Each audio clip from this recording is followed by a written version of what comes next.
This is the One Thing Podcast, and I'm your host, Dr. Adam Rindy. The One Thing Podcast brings together leaders in functional and naturopathic medicine to discuss actionable information that may unlock puzzles in the areas of gut health, brain health, metabolism, and longevity. Please note, these episodes do not replace the opinion of your doctor. They are not intended to diagnose or treat any condition. Please discuss this information with your provider and discuss your own unique personal health history before adapting this information. Please subscribe to our episodes so that you can stay on top of the most current information in these areas of medicine.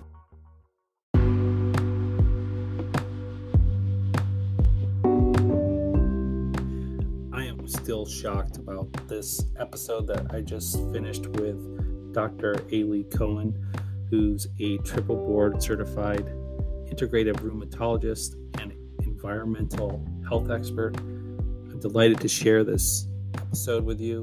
Dr. Cohen has a platform called The Smart Human, and she has a recent book called Non-Toxic Guide to Living Healthy in a Chemical World.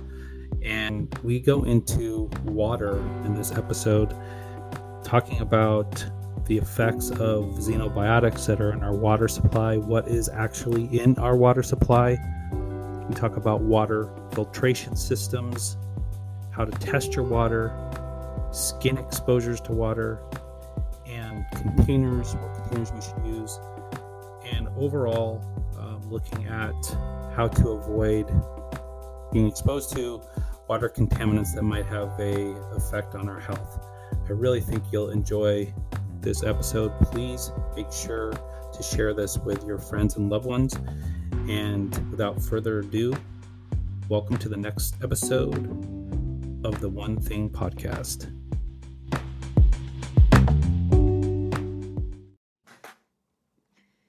I'm here today with Dr. Aly Cohen. Welcome to the One Thing Podcast. It's so great to have you here. My pleasure. Thank you for having me. Yeah, you're welcome. And I'm really excited to dive into one of my favorite topics and most important topics, I think, that I've maybe had on this podcast so far. So thank you for coming on here. I would love to just kind of bring the audience up to speed as to your path to environmental medicine and how you came about to be so interested in this field, and then also just hear about some of the things that you're currently working on. So I actually ended up, I'm a rheumatologist, internal medicine, and integrative medicine physician. So I trained in all three areas and I'm boarded in all three areas. But what I got when I had to getting into environmental health was actually by sadness and haphazard. And I didn't ask, I would have been a boring rheumatologist had I not had a dog that got sick about 10 to 12 years ago, 12 years ago, actually. I'm just counting back from my son's age.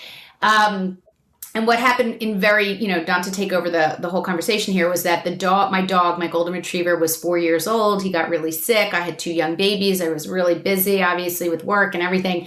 And he just, got sick, and I thought he had swallowed a sock like Goldens do. And when we finally got him to the vet, he had autoimmune hepatitis, which meant that his liver and his body was attacking his body at his liver. And we didn't know how this happened. We didn't know what triggered his body to do so. And we didn't even pick up on this, of course. But it turns out that autoimmune hepatitis is not just a rare diagnosis in pets, especially dogs, but especially that breed. So it really begged the question of what could have made this animal's immune system get triggered to fight itself. And I am an autoimmune disease doctor. So the ironies ran so deep and were so heartbreaking. We treated him like a human. We tried to use all the medicines to try to, reverse and stave off illness, greater illness and death. But he did end up passing away. He was just very young and it was very odd. So long story short, I really tried to figure out why and how he could have gotten sick. Was it his drinking water? Was it contaminated? Was it his dog food that might have been contaminated? Was it his toy that he sucked on all the time, which was, rubber? So I dove into chemicals in plastic toys for humans, for animals, drinking water quality, and everything led me back to some very shocking responses, which were how is this not even regulated in humans for human products, let alone animal products? And it was just such a journey that I took, and really out of frustration, because I also was a physician for, at that point, maybe close to 10 years. And so the idea that I didn't learn anything about environmental health, or how environmental chemicals, radiation, stress played a role so specifically in human immune systems and endocrine systems, was just really made me angry. It made me frustrated and angry. And after I really got a handle on, the science, going where the data was, and all the colleagues that I started to partner with and really understand if this was real, then I decided to put together the Smart Human platform, which is on Facebook, Twitter, Instagram, now on TikTok, even though my kids are mortified. And write this, a textbook first with Frederick Baumsal. I'll hold it up if you even want me to do that. But this was the textbook that was given to me through Dr. Andrew Weil, who I worked with and was trained by. And this was the 13th book in his series for Oxford University Press. And I partnered with Fred Baumsal, who's a renowned researcher, and got basically his work and his research internationally helped to get bisphenol A, or BPA, out of baby bottles. And so we collaborated on the textbook with 28 of the world's kind of remarkable researchers in food additives, in plastics, in clean drinking water, in flame retardant chemicals, in phthalates, Shauna Swan. I mean, it was just a remarkable team of heroes, unsung heroes. And then after that, it was so remarkably, well received. We did the consumer book, Fred and we partner very well because he's a wonderful man, grandfather, researcher, and I'm a clinician and a mom. And so we really did synergize very, very well for that book, which I think I'm most proud of. I'm happy to have my copy of it. And it's already, I've already applied some of the information to my own family and my own home. So thank you. My pleasure. I hope it's simple. The whole point was, I wish I had something that I could use back in the day as a mom, as a human being, not as a physician, just to give me simple recommendations based on very poorly regulated environment. What can I do? Yeah. And I think it gives you just enough background so that you understand why you're making the decisions you're making. Right. You have to understand the why. I mean, when I teach high school and college students, which I do, regularly, and create curriculum as much as I can in any venue, including doctors' curriculum, I try to make it so simple, but just enough of the why to feel invested in the what to do. Because I don't believe telling people what to do gets anyone anywhere. I think you need to give people the fishing rod.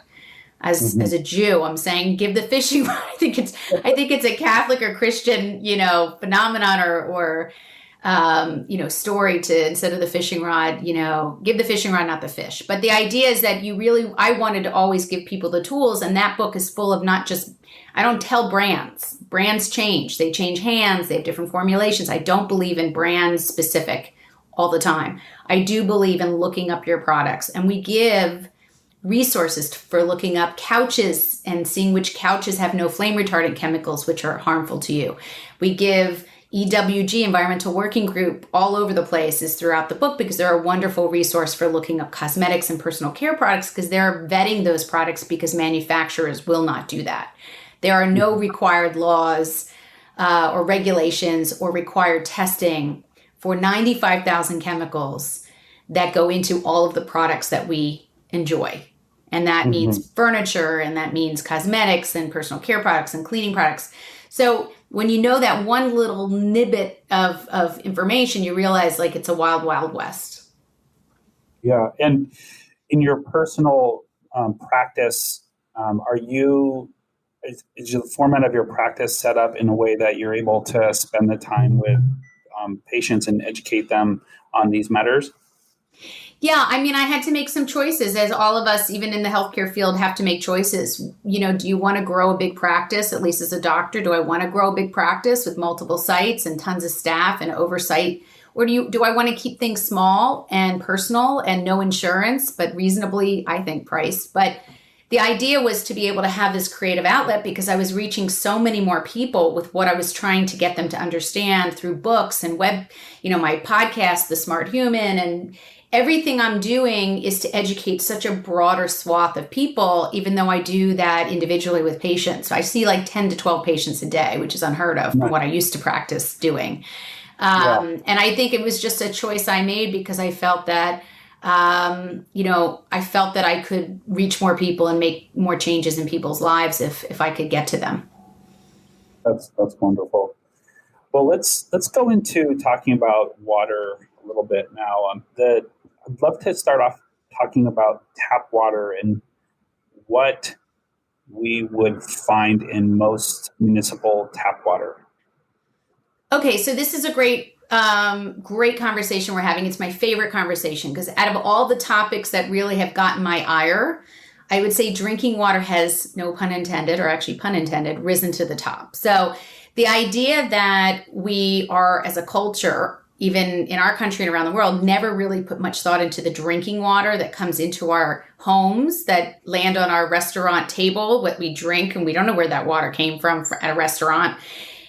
It now boggles my mind. Of course, I was like everyone else for most of my life. I didn't care. But I will say that this has risen to the top. So let me just give sort of an overview that may be very easy for people to understand.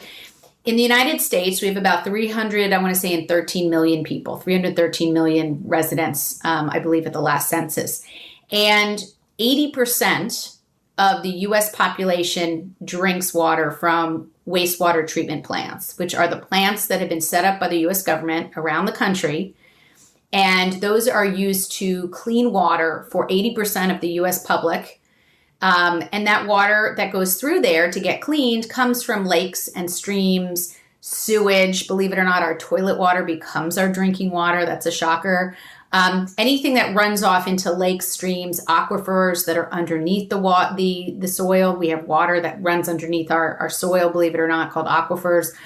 Anything that runs into those, which means, farming chemicals, fertilizing chemicals, dead animals, manufacturing plants that, don't hold to their regulatory oversight, or at least are allowed certain amount of runoff. Any air quality chemicals that land on bodies of water, all of that goes directly into the wastewater treatment plants. And there are 160,000 in the United States that feeds, that serve 80%.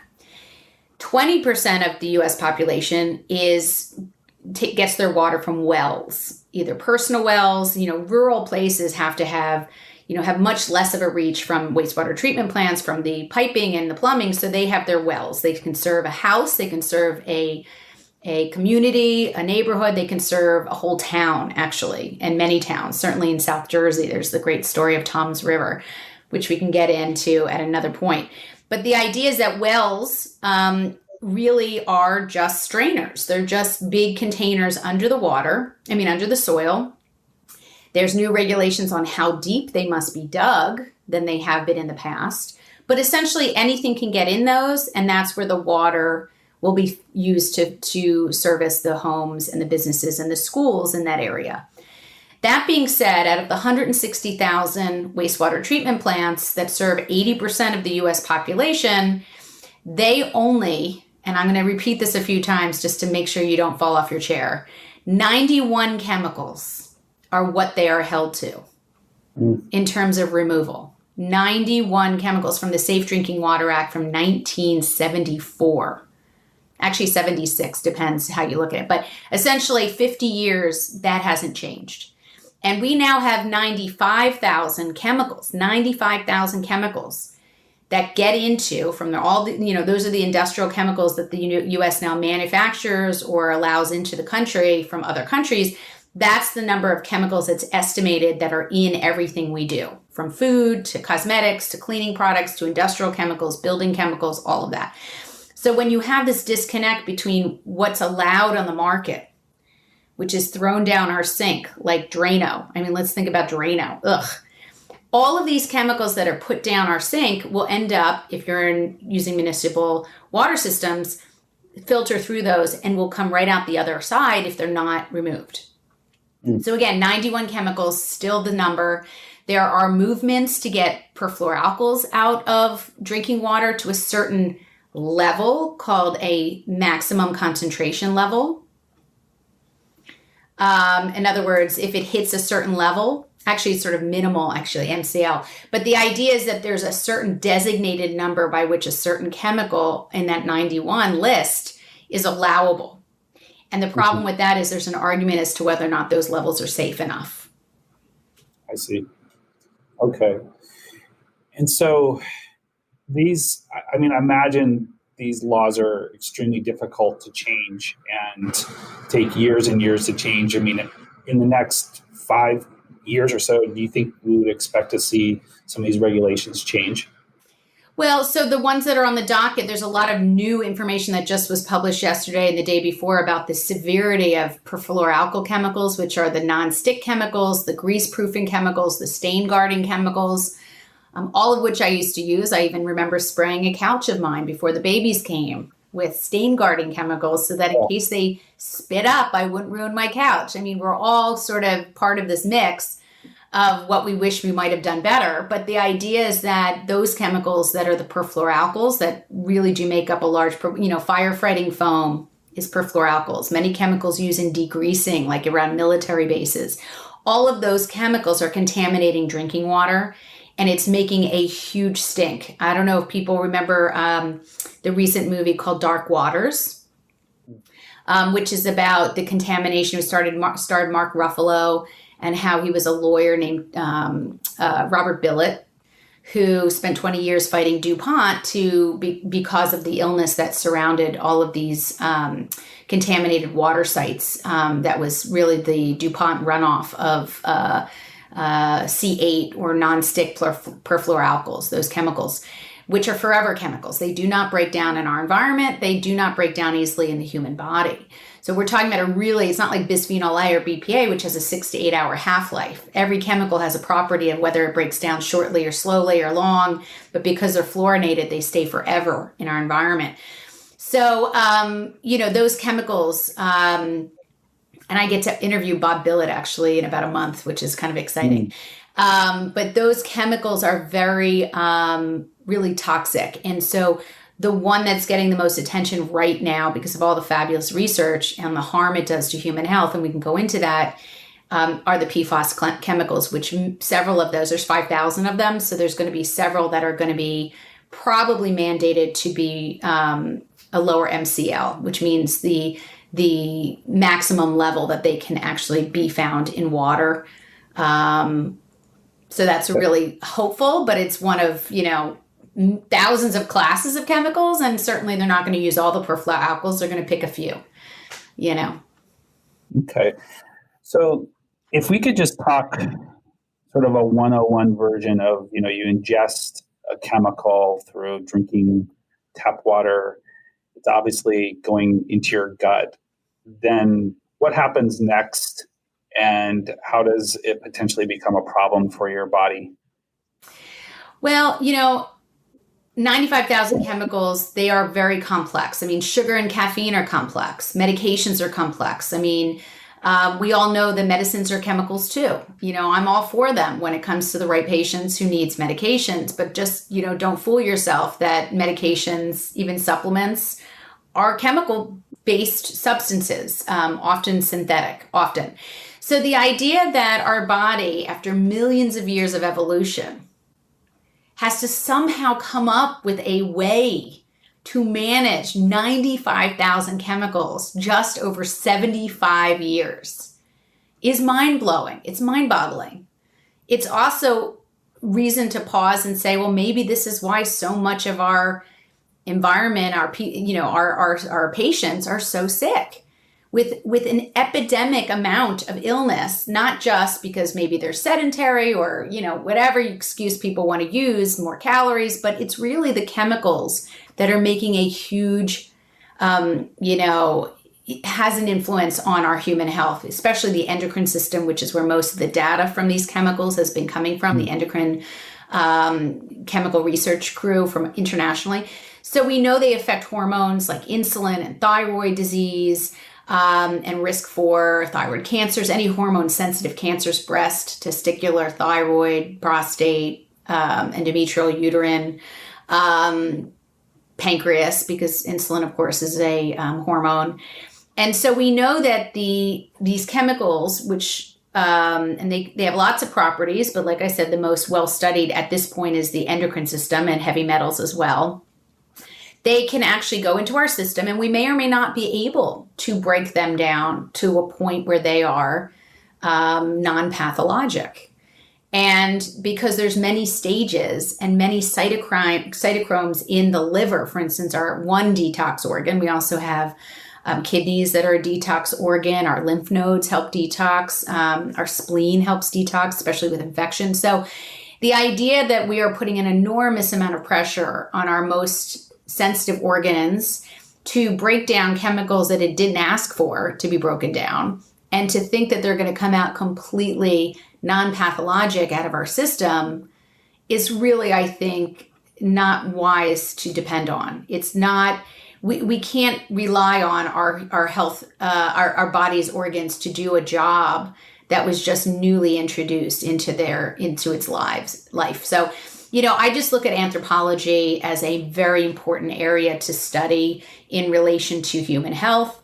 And this is a prime example of where our modern day lives do not, help us in any way from our, evolutionary template. So these xenobiotics, as they're called, these outside chemicals, they have to go through they come into our body through ingestion, through skin, through air, of course, into our lungs. So we have all different routes of how they enter intravaginally for all the young women and older women who have any type of feminine care products, tampons, douches, pads. Those are also another source of chemicals that route into the body, which is very important because of that. That tissue is actually very absorbent. People don't realize how absorbent vaginal tissue is. And we have young women using these chemicals all the way through an entire reproductive life. So I think these are really important to think about. But we don't know how each body is going to necessarily break down each chemical that it sees. And then there's mixtures of chemicals, right? We don't just see one chemical at a time or one medication at a time. We see it all as a mishmash of like sort of a toxic soup. And although lots of foods can help to decrease the risk of harm, they can offset DNA methylation that's been shown to happen when these chemicals affect our genetics, our genes, and can change our genetic codes slightly because of the epigenetic component, the proteins. We can try to offset that with lifestyle through not just food quality and nutrients, but also, exercise, sweating, sauna, physiologic ways of removing these chemicals that we've been built with. So it's just not enough usually. And that's what we're seeing, I think, in terms of the sheer number of sick people. And I see that in my practice, and certainly at younger ages, and certainly with no family history, which is really a really important mismatch. Yeah, for sure. And so like with the water being sort of an essential part of our daily interface with the environment, for example, taking a shower and, obviously cooking with your water and drinking water and using it for other mixtures of things that you eat. It just seems like such, if you're going to pick an area, one of the areas to really hone in on to, sort of reduce the xenobiotic load, this would be sort of something that's like more in your control based on some of the research you've done that's really kind of shine the light on this. So, is one of your foundations of environmental medicine that avoidance is one of like the basic like starting points, or do you usually start with other places like? Yeah, no. So our bodies are 85% water. I mean, we are made of water. We came from water. We are water. If we don't get this corrected, or we don't fix it in some level in terms of just the sheer volume of water that goes, I mean, it's actually, we drink more water than we even consume food per body mass index. If you think about it, we can't live 3 days without water. We can live a week without food. So if you think about just the sheer requirements that the human body needs just to function and manage organs and keep our blood flowing and manage acid base levels and clean our kidneys, clean our blood through our kidneys. I mean, there's just such a need to get this right. And, when I started to think about how I was detoxing, I don't love that word unless it's used properly, but when I was detoxing through just volumes of water, I realized that why am I, similar to having a kale salad or something healthy with blue cheese dressing, or like, it's like you don't want to, waste your efforts. And when I thought about drinking all this water to clean out chemicals from food, and yet the water's dirty, it just made no sense to me. Just like going to the gym, you work out, you have this great exercise, you go into the gym shower, and they have these horrible soaps and body showers for free on the wall, and you're just putting all those chemicals back in you. I have a section in the book on going to the gym and how to reduce that chemical exposure just at the gym. So I think once you see through those lenses, you start to maneuver through your life in a very different way once it becomes a thing for you. And that's what I'm hoping. But the number one thing, as you alluded to, is really, look, avoid things. It's cheaper if you don't buy chemicals, if you don't buy cleaning products for every surface in your home. I mean, it's like crazy, the marketing. If you don't buy it, air fresheners, incense, candles, all with fake fragrances that have thousands of chemicals between all of them because they're proprietary. If you don't bring them into your home and you just stick with white vinegar and lemon juice, we have do-it-yourself recipes in the book. We also have resources if you're too busy, like I am now, to make them. I actually would like to just go to a website that tells me a very safe product that I can use, that I can go pick up at a big box store down the street. So the idea is that you want to have all those opportunities, no matter what your socioeconomic background is, no matter what your access is to, even organic vegetables. You can get frozen organics at every major supermarket now. So these are really healthful ideas to think about. But I do think avoiding is cheaper. It's smarter. The less is more approach is great. You don't have to give up everything. You work it on, it's a journey. And I say that as I just got my hair colored this morning. So it's important to know that there are things you may want to give up now, and there may be things that you're working through emotionally and financially to change up later. I love that. I think that's one of the messages this podcast is all about, is that, it's not about perfection. It's just about sort of, learning and applying these things to your life in a way that doesn't stress you out and just leads you in a better direction. And our children are going to be learning this stuff, and it's going to be much more integrated into their lives, hopefully, just by the fact that their parents or their people that they were around were doing some of these changes. So I think you're right, especially about the parenting, because my kids just went off to summer camp. And my son, who was 13, said, I want to get shampoo and this and body wash. And he's marketed to like crazy as a teen, who, by the way, used the most personal care products per 24 hours of any other demographic, just so people know that about their teens. And I said to him, sorry, listen, you look it up on EWG and you tell me what's a 1 and I'll let you get it. And wouldn't you know it? First time ever. I almost started crying at him. I was just like almost in tears. He's looking it up, and he found all the products he wanted, and he got them. Nice. I love that.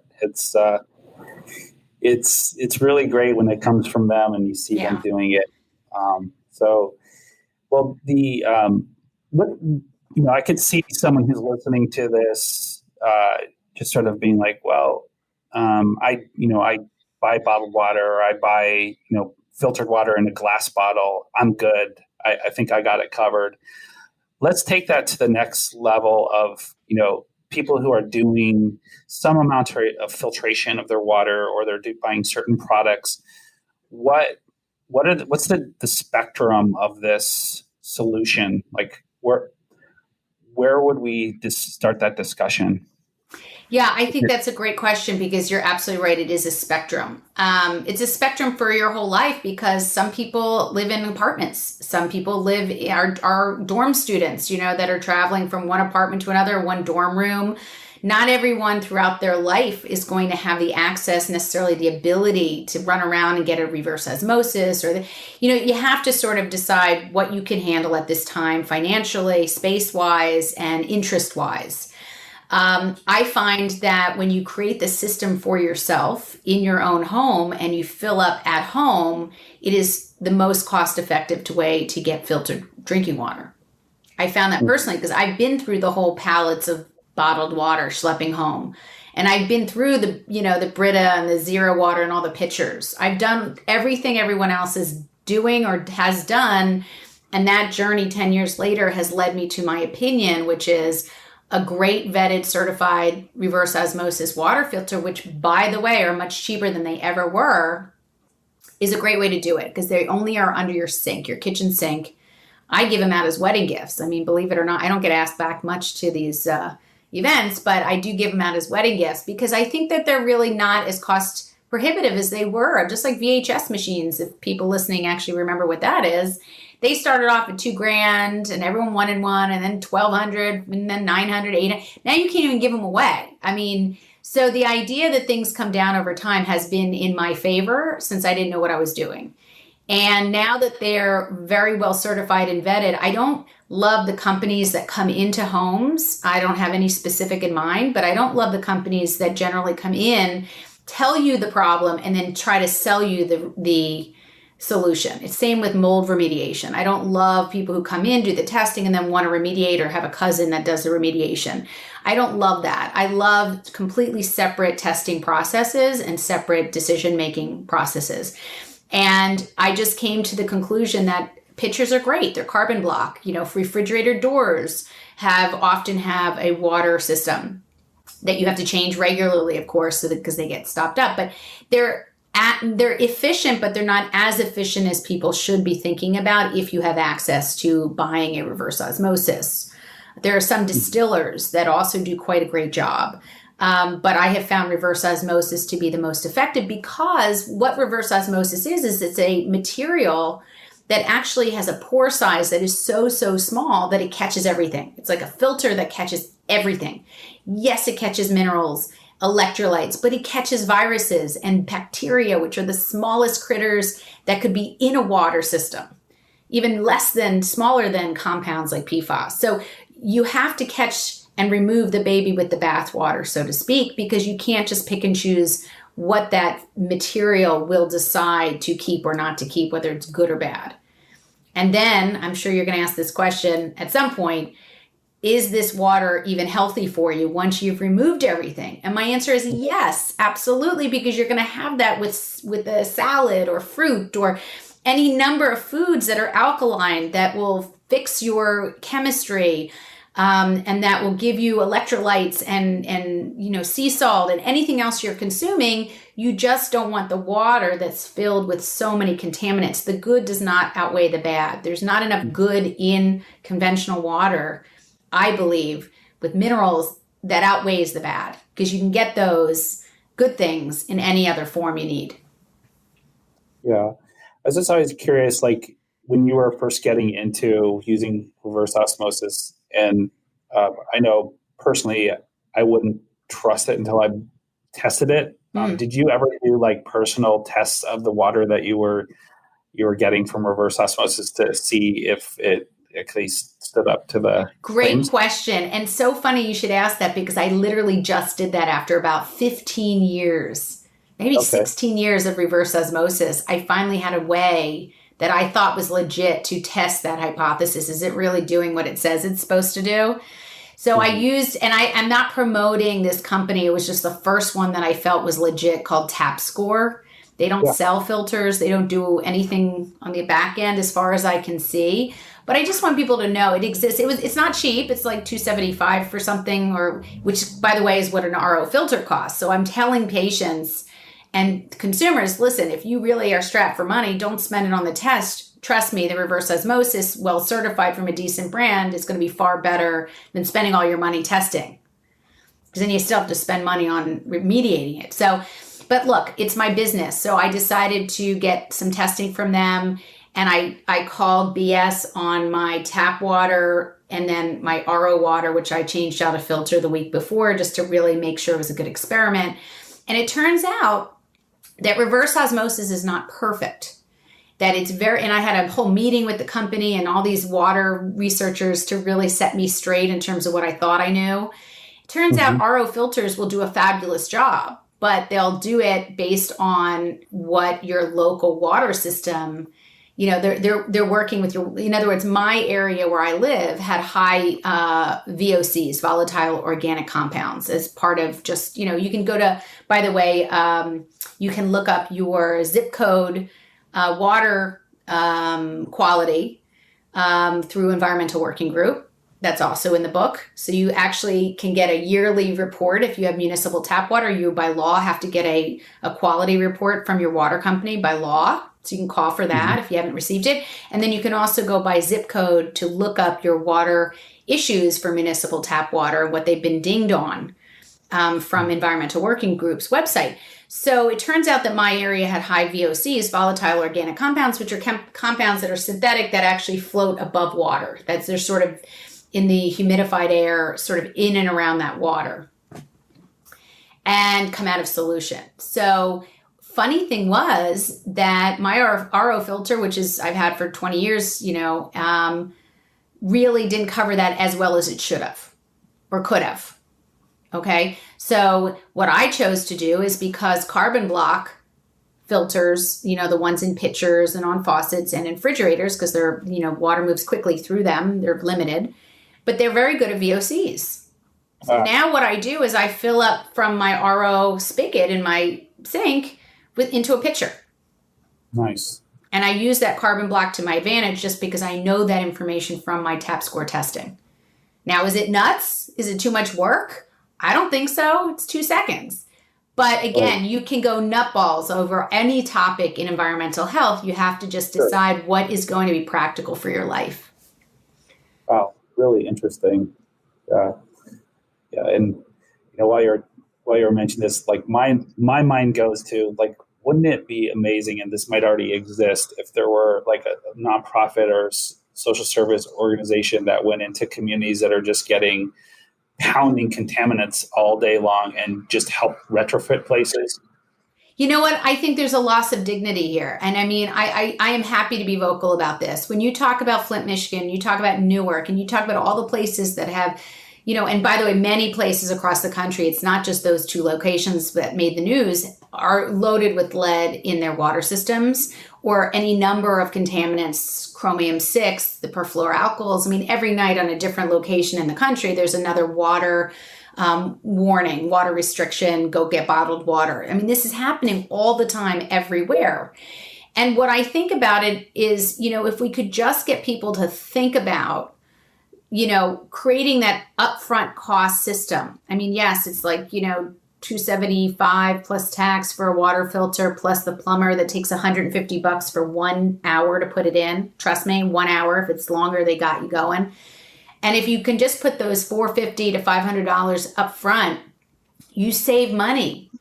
And if we could get subsidies on reverse osmosis water systems from governments instead of being beholden to them to get bottled water, it just really doesn't make sense. We should be filtering this water at the point of use in people's homes, and not making them rely on government handouts for bottled water, which, by the way, sits in heat and travels in unrefrigerated trucks. So you're getting plastic contaminated drinking water in plastic bottles, which I drank for years and I regret, but didn't know better. Yeah, it just seems like there are so many solutions. I've seen some units like they actually have in Israel that are like public solar powered water dispensers and things like that. So I'm just inspired hearing this, that there could be a way to help in that area. But the point about being exposed through our skin is something I think is kind of overlooked a little bit. Can you talk a little bit about that? And do you go to the extent of having filtration throughout your home, and showers and in the bathroom and like the faucets in the bathroom? Where do you stop, or where do we draw the line, or do we not draw the line there?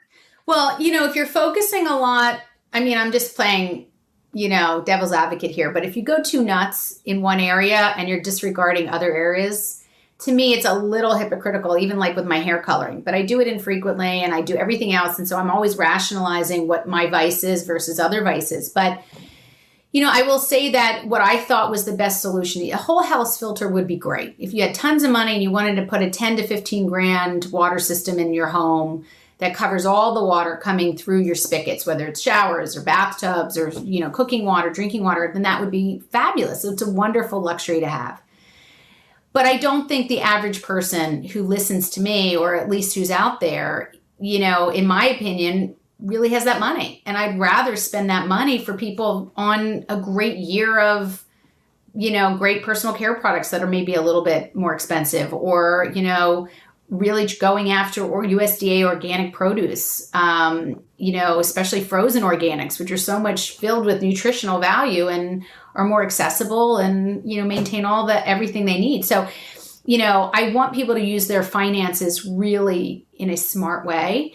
And so my recommendation, again, it's a journey, but I really believe you can first of all, you can get a shower head that has the carbon block in it, which I didn't know for years.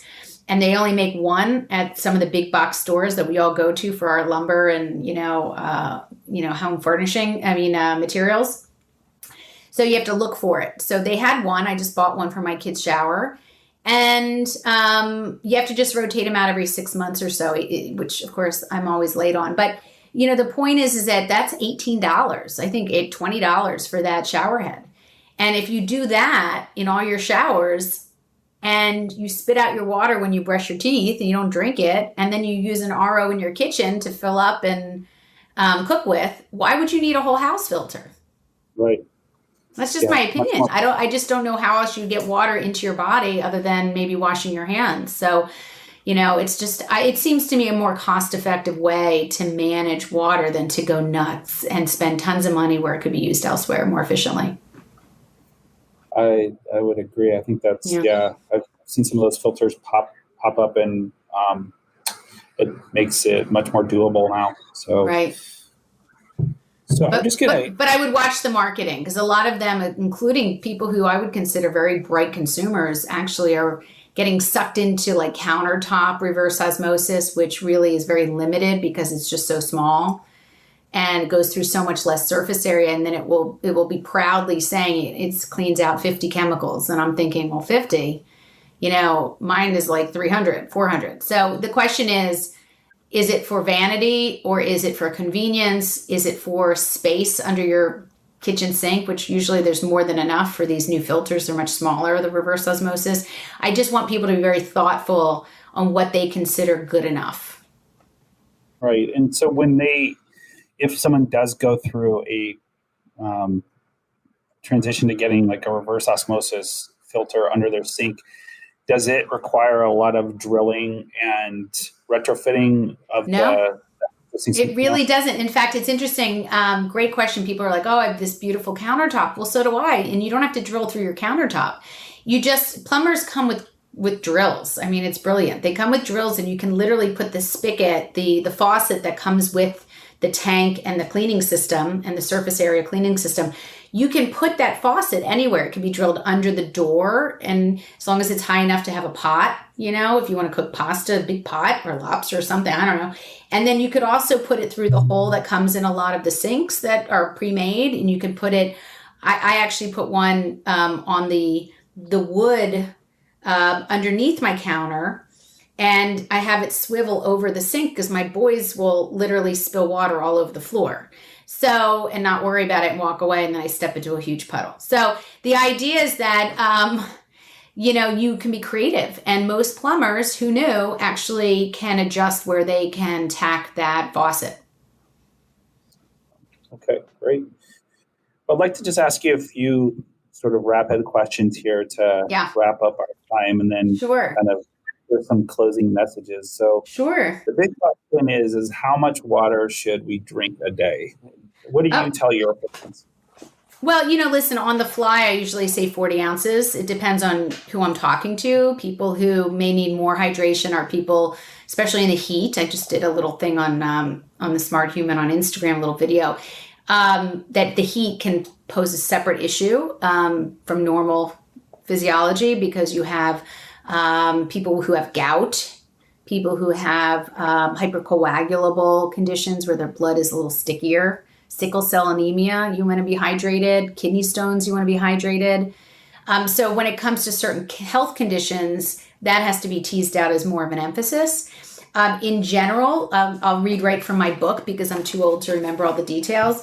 I wrote about the National Academies of Sciences, Engineering, and Medicine, which really actually talked about fluid intake for men to be about 15.5 cups, which is about 3.7 liters, or 11.5 cups, a little bit less for women, 2.7 liters. But again, these are exact numbers that don't have to be followed. You want to generally listen to your body and hydrate throughout the day. And in the heat, you don't want to catch up last minute. You really want to, plan your day and make sure that you're hydrating well before you enter, a hot environment for long periods of time. And also if you're going, flying on an airplane, it tends to make people very dehydrated. You want to watch seltzer and avoid seltzer, caffeine, alcohol, things that really promote water loss. Yeah. And I always, I'm a big believer in that early morning hydration is really important, especially like after sleeping overnight. Yeah. It's a good point. A lot of fluid. And then, if you hydrate earlier in the day, then you're not up peeing all night. So I think that's really smart because most of us start with caffeine and we're already at a deficit. So I think that point is excellent. I might steal that if you don't mind. But anyway, I think that's a really good point. So drinking a big glass of water before your first sip of coffee or tea would be actually very wise, because I tell my patients for every glass of tea or coffee, you should have at least one glass of clean filtered water just to offset that caffeine issue. Wonderful. And what type of container should we carry our water in? Glass or stainless steel, and make sure to be careful of the plastic lids and the flip top straws. Because if you're really going to move in, I've gotten stainless steel containers and thought I was doing such a great job, and I was like using the straw or having hot liquids out of the plastic lid. And I think if you're going to go so far and be so good to get that, to be thoughtful, go the full way and really make sure that you have a twist on. I'm not going to show brands, but here's one of my water bottles that's huge. And I made the point of getting the twist on. There's some that have flip tops, but I just think doing anything you can to reduce that exposure is great. If you need, like, for instance, my son plays sports and he really wants this straw plastic bottle because all the kids have them, and he's pissed at me because I make him use glass and stainless steel. I let him have that for sports. And that's because it's better than fighting with him. And he's doing so many other things that I do ask him to do. So I think you have to pick your battles, even with kids. But the less exposure to plastics, nonstick chemicals, air quality, air fresheners that have synthetic chemicals, fragrances. I think when you do the less is more approach, especially with water bottles too, you've created a beautiful system where you have clean water from the point of use all the way through your day. And I think that's really clever. So and along those lines, when you purchase a water bottle, are the companies required on the bottom of the bottle to say like what it's made out of, or is that sort of just like they're not really required to do anything. They want to do it for marketing. So if they say BPA free, that means nothing, because BPA has 20 million other substitutes, all the bisphenols, BPS, BPSIP. I talk about it in the book. And yet, really our government got rid of only bisphenol A due to Fred Vom Saal and his colleagues from wonderful research internationally, but it was only to remove bisphenol A from plastic baby bottles. And the problem with that is we have BPA in our canned drinks and canned foods, even if they're organic. It lines the inside of every canned food. So the idea that if it's bad enough to remove from one product, it should be bad enough to remove from every product that manufacturers put it in. So the substitutions, which are allowable because we're chasing, it's like a whack-a-mole, they're putting BPS, BPSIP, BPFIP. So, all of these substitution bisphenols are actually showing same harm or worse. And so I always say, forget the plastic. Glass and stainless steel has a harder matrix. It doesn't leach into the liquids or foods that it contains, and that's really what you want, is a stronger matrix. Okay. What are your thoughts on these specialty waters that people are talking about? So like hydrogen water or oxygenated water. What's the is that related, or is that for another purpose of kind of another therapeutic benefit.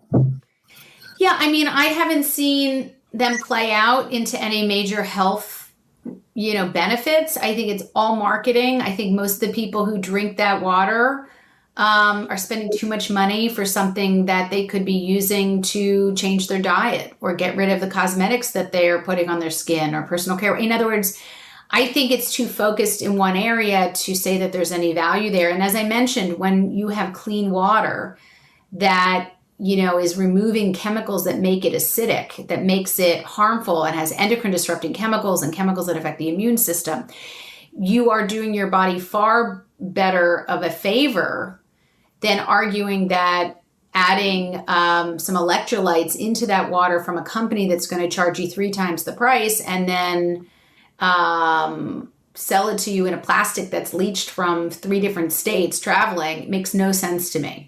And again, you can get all of the electrolytes and minerals and any nutrients that could be in water. You can get that from a salad, from green vegetables, fruits and vegetables, different colored vegetables, whole grains. You can get that from a very healthy diet without chemicals. Right. Yeah, I like that. It's very practical. I was just thinking, if you were in the process of remodeling your home and you had to stay in a hotel for a month, or you're living out of your own home for a while, or traveling where you don't have access to your normal health lifestyle, maybe having some of those supplements to... Or getting a pitcher filter that's vetted and using a pitcher filter with tap water. I mean, they have some very interesting rating systems. There was a YouTube video that has 200,000 views from a company, Modern Castle, I want to say. And I've talked to these guys and they claim not to get money from, any of the pitchers they test. They're sort of a modern day Consumer Reports that's accessible through YouTube.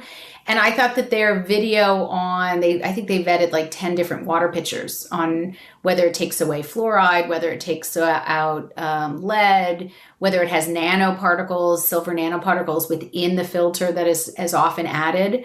And I thought it was just a really nice overview of which one's rated at which level for which contaminants that you're concerned for. And so to me, having that information and knowing that a pitcher can go with you is to me more cost effective than plastic bottles that may have traveled and leach all those hot chemicals in. And yeah, plastic pitchers are made of plastic, but they're still maintaining a normal temperature after you buy them, as opposed to having a liquid in them and having it come in from the sides. You know what I mean?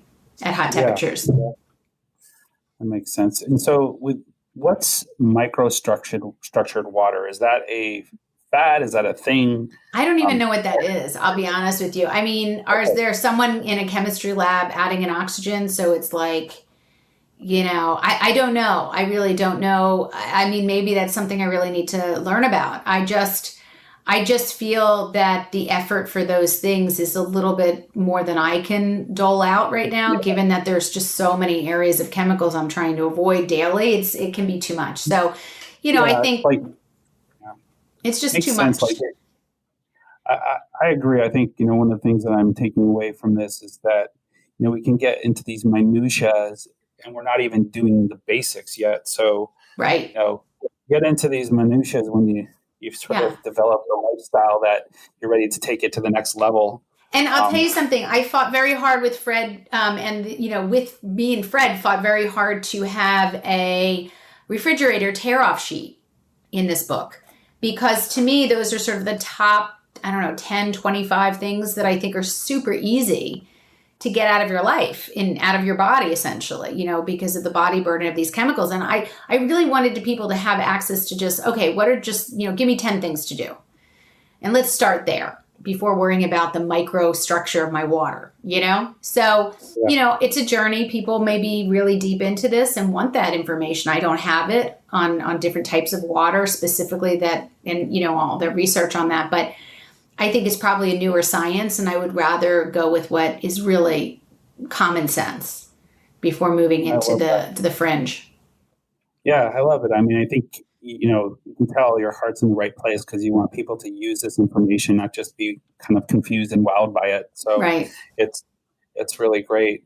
So if you could just leave us with a few take-home messages and maybe tell us sort of your tried and true health practice when, life feels chaotic and sort of out of control? Well, when life's chaotic and out of control, I think that's right now, as a matter of fact, and every day, as I just took my cat to the vet. I would say that, first of all, I depend on exercise. Personally, I've always been pretty athletic, but I depend on exercise and movement and structured running, walking. It's my antidepressant. It's my mojo. And is there anything against antidepressants? No. I mean, do people need them? Of course. But I'm just giving my euphoric feeling after that helps me move on with my day, makes me have better food choices. I am less angry, less reactive. So I like my patients, I always, whatever you can do, walking in nature and running, maybe if you have arthritis, you can do pool exercises, chair exercises. But I think that that's a really wonderful way to exercise out your stress, also manage physiologically, like in anthropology, your sweat, getting rid of chemicals through your sweat, which is well studied. And I talk about it in the detox chapter of this book. I think that's number one is get something physically active, because we were meant to move as human beings for millions of years, and we should continue that process. The second thing is, again, the less is more approach, less chemicals, less cleaning products. Go back to the basics. Go back to what our grandparents used to use. White vinegar is cheap. Lemon juice that's real. Castile soap, borax that you can use in tougher situations. I wouldn't use bleach if you can avoid that because of thyroid issues as well. Has to be incredibly watered down and really be very carefully used. We got that in the book before COVID took off, and actually have a whole COVID section. So I think the less is more approach is excellent to consider. And, that's really cheaper and easier and less stressful than going out and having to search products to buy, is just get rid of things you just don't need.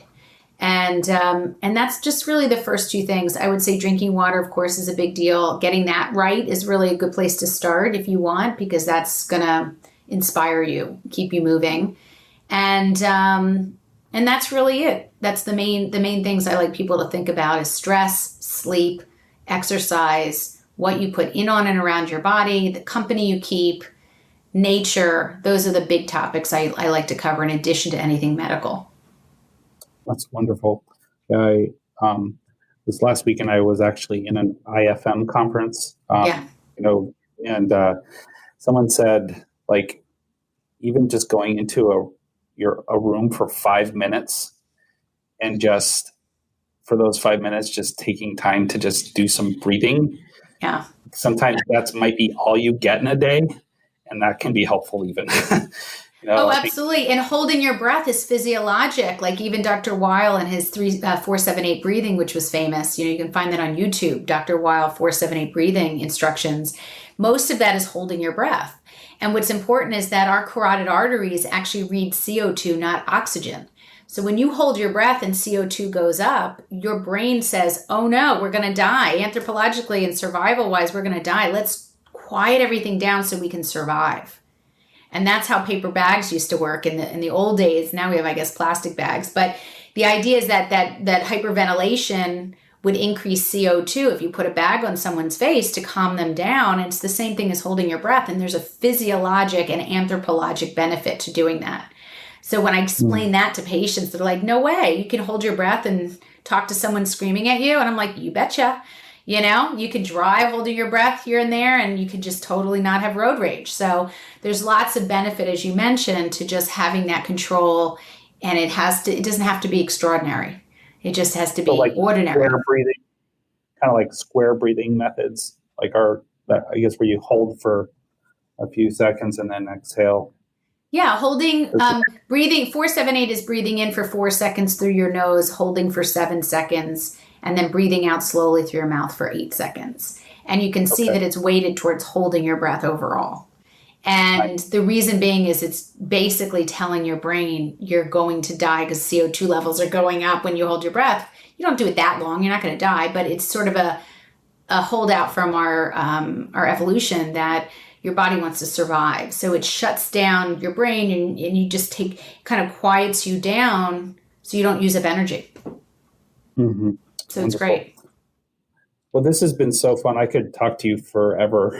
It's just there's so much. I have such an interest and fascination with these topics. So, thank you for coming on. And I'm going to obviously post all the links and have encourage our listeners to listen to your podcast and subscribe to your website and follow and purchase your books, because it's just so important, and it's things so practical, because this is what we're doing every day. Right. Why you can make such a difference just by your daily habits. So Right. And we all want to live happier, healthier, less ill lives. And so again, following this rule of what did we used to do for millions of years? We really did have clean water, clean air, clean food. We had more community.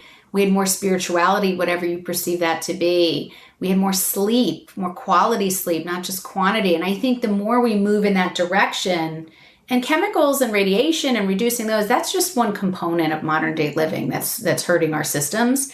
The rest matters too. So just doing as much as you can at your own pace, I think, is just really a win and should be looked at as sort of a journey and nothing more than that. So I encourage everyone to take that on. If you want to follow, I do nuggets and really simplistic, posts on Facebook, on Twitter, on Instagram, on TikTok.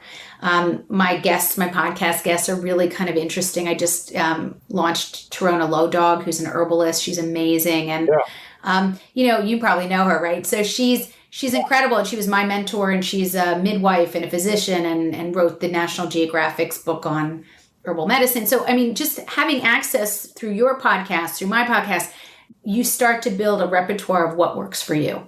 And I think that's the best thing you can get out of it as a listener.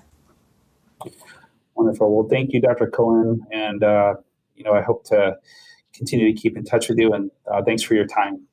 Thank you so much, Adam, for inviting me on. It was such a pleasure. Thank you. You're welcome.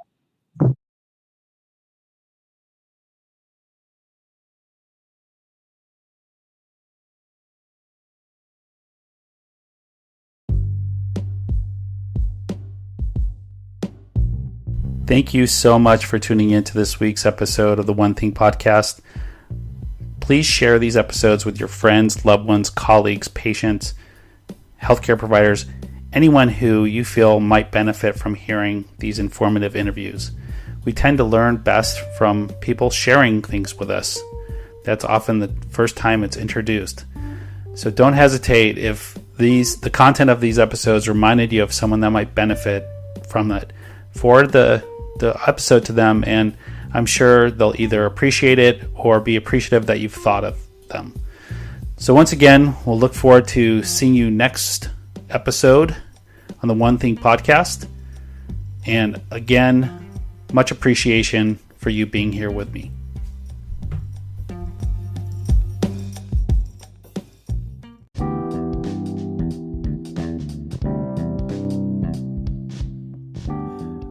Still shocked about this episode that I just finished with Dr. Aly Cohen, who's a triple board certified integrative rheumatologist and environmental health expert.